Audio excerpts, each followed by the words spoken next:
आप सभी का अपने इस YouTube चैनल पर स्वागत है। आज की क्लास में हम डिस्कस करेंगे ऑर्गेनिक केमिस्ट्री के कुछ रिएजेंट। तो ये ऑर्गेनिक केमिस्ट्री के रिएजेंट का पार्ट 3 हम लेके आ रहे हैं। तो इसमें देखिएगा एक एक रिएजेंट की हम चर्चा करते हैं। देखिए सबसे पहला रिएजेंट है यहाँ पर PCC, पिरिडीनियम क्लोरोक्रोमेट। यह क्रोमियम ट्राइऑक्साइड का पिरिडीन व HCl के साथ संकुल यौगिक होता है।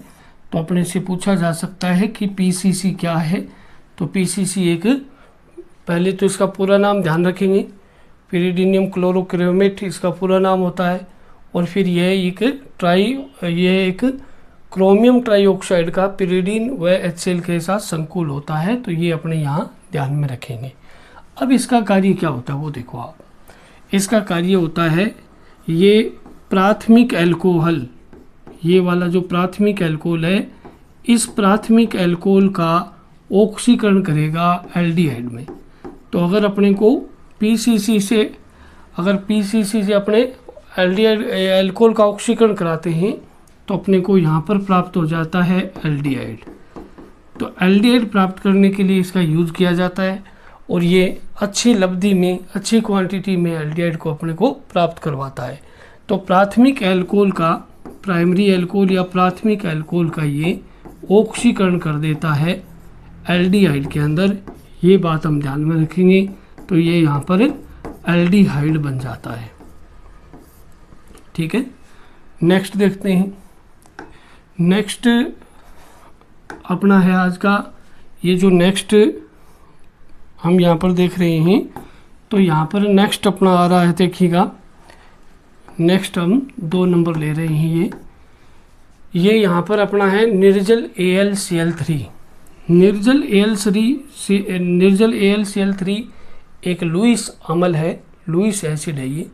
और लुईस एसिड का काम यहाँ पर क्या है, देखो हम इसको जैसे फ्रेडल क्राफ्ट अभिक्रिया में एक तरह से उत्प्रेरक के रूप में लेते हैं। जैसे मान लो फ्रेडल क्राफ्ट अभिक्रिया है, मान लो ये यहाँ पर एनीसोल की फ्रेडल क्राफ्ट अभिक्रिया आप देख सकते हो। एनीसोल की फ्रेडल क्राफ्ट अभिक्रिया है, जैसे एल्किलीकरण या एसिलीकरण, दोनों के अंदर इसका यूज होगा। तो ये निर्जल AlCl3 हम यहाँ पर लिख रहे हैं, निर्जल AlCl3। अब निर्जल AlCl3 हमने लिखा, तो अब ये जो CH3 है वो इस बेंजीन वलय पर ऑर्थो या पैरा स्थिति पर आ जाएगा। या तो ये कहाँ चला जाएगा, इसमें ऑर्थो स्थिति पर चला जाएगा, जैसे CH3 यहाँ पर आ गया।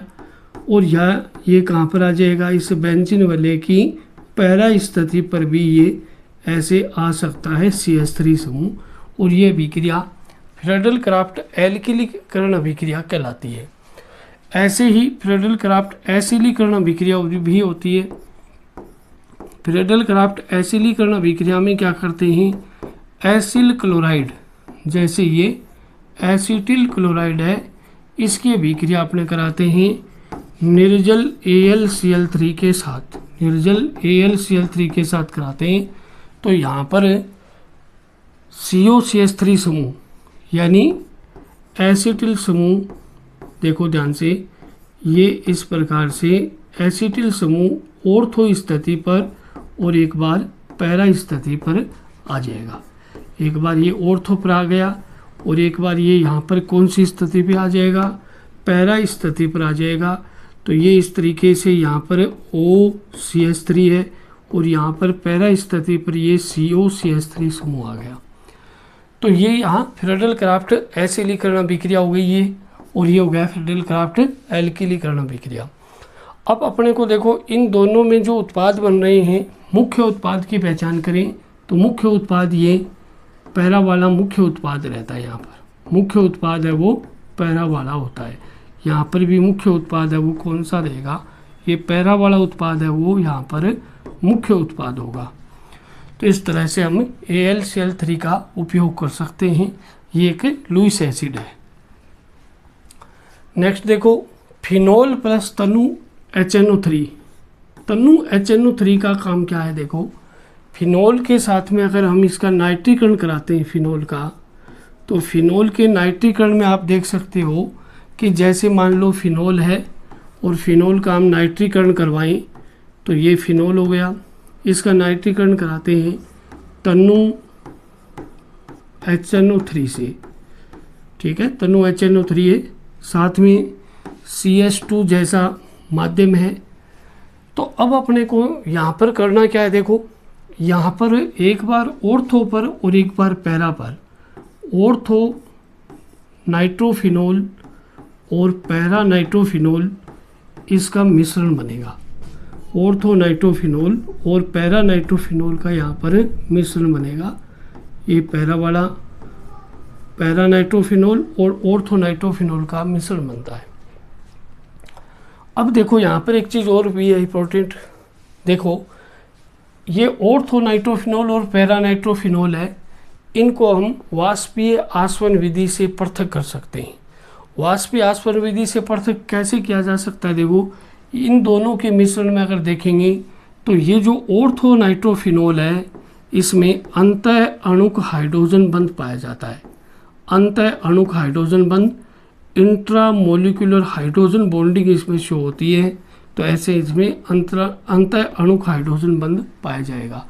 और जो ये पैरा वाला प्रोडक्ट है, इस पैरा वाले प्रोडक्ट में यहाँ पर पैरा वाले प्रोडक्ट में क्या होगा, यहाँ पर इंटरमोलिकुलर हाइड्रोजन बॉन्डिंग शो होती है। यहाँ पर इंटरमोलिकुलर हाइड्रोजन बॉन्डिंग है वो यहाँ पर शो होती है। इंटरमोलिकुलर हाइड्रोजन बॉन्डिंग ऐसे यहाँ पर बनती है, ऐसे इंटरमोलिकुलर हाइड्रोजन बॉन्डिंग है वो बनेगी, तो ऐसे इंटरमोलिकुलर हाइड्रोजन बॉन्डिंग शो होगी।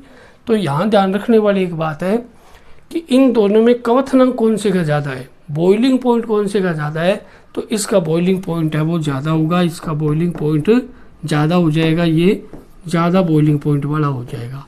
इसका बॉइलिंग पॉइंट क्या हो जाएगा, कम हो जाएगा।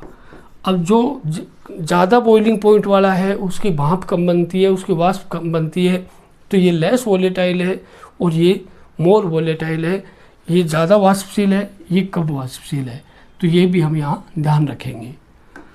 नेक्स्ट देखो फिनोल के साथ में सांद्र HNO3 दिया हुआ है, तो देखो फिनोल के साथ में अगर फिनोल का हम नाइट्रीकरण करा रहे हैं और वो भी सांद्र HNO3 से, ठीक है, सांद्र HNO3 से, या फिर फिनोल का हम नाइट्रीकरण करवा रहे हैं और सांद्र HNO3 के साथ में सांद्र H2SO4 भी अपने को दिया हुआ है। सांद्र HNO3 के साथ में सांद्र H2SO4 भी दिया हुआ है, तो इस अभिक्रिया का जो उत्पाद है वो क्या बनेगा वो देखेगा।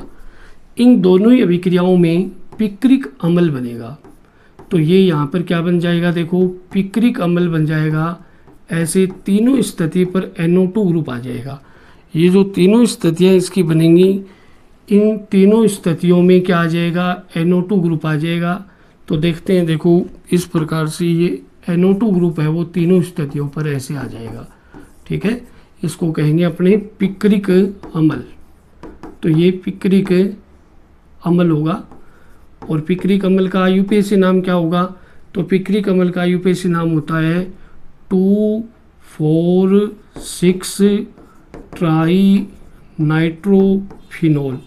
2,4,6 ट्राई नाइट्रोफिनोल ये इसका IUPAC नाम होता है, ठीक है, ये इसका IUPAC नाम है।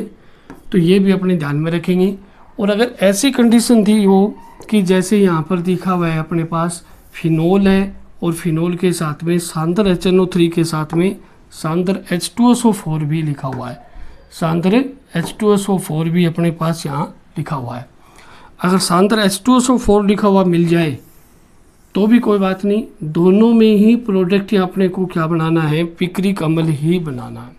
तो दोनों में जो प्रोडक्ट बनेगा यहाँ पर वो प्रोडक्ट यहाँ कौन सा हो जाएगा, पिक्रिक अम्ल ही यहाँ पर अपना मुख्य उत्पाद यहाँ बन जाएगा।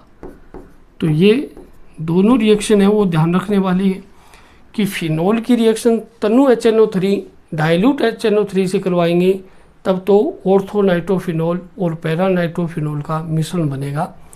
और यदि हम फिनोल की रिएक्शन सांद्र HNO3 या सांद्र HNO3 के साथ सांद्र H2SO4 भी है तो हम यहाँ पर पिक्रिक अम्ल का निर्माण करेंगे। ये हम ध्यान में रखेंगे। नेक्स्ट देखो फिनोल और ब्रोमीन जल। देखो फिनोल के साथ में ब्रोमीन जल की रिएक्शन कैसे होती है। फिनोल के साथ में अगर ब्रोमीन जल की बात करें तो ये यहाँ पर फिनोल है और इसके साथ में रिएक्शन करवा रहे हैं हम ब्रोमीन जल Br2 जल। तो यहाँ पर जो रिएक्शन होगी वो क्या बनेगी या उत्पाद कैसे बनेगा वो देखो आप। यहाँ रिएक्शन होकर के एक बार तो यहाँ पर हम देख सकते हैं कि देखो ब्रोमीन जल के साथ अगर हम रिएक्शन करवा रहे हैं तो यहाँ पर रिएक्शन का उत्पाद जो बनेगा वो इस प्रकार बन जाएगा कि जैसे ये एक फिनोल है अपना, ये और फिनोल के साथ में ये जैसे ब्रोमीन जल के साथ रिएक्शन होगी तो ये 2,4,6 ट्राई ब्रोमोफिनोल का सवेत अवक्षेप आ जाएगा। तो ये वाला उत्पाद यहाँ पर बन जाएगा। कौन सा उत्पाद है 2,4,6 ट्राई ब्रोमोफिनोल। तो ये 2,4,6 ट्राई ब्रोमोफिनोल है, इसका ये सवेत अवक्षेप आ जाएगा। सवेत अवक्षेप बनता है तो ये सवेत अवक्षेप बन जाएगा, ये हम यहाँ पर ध्यान में रखेंगे।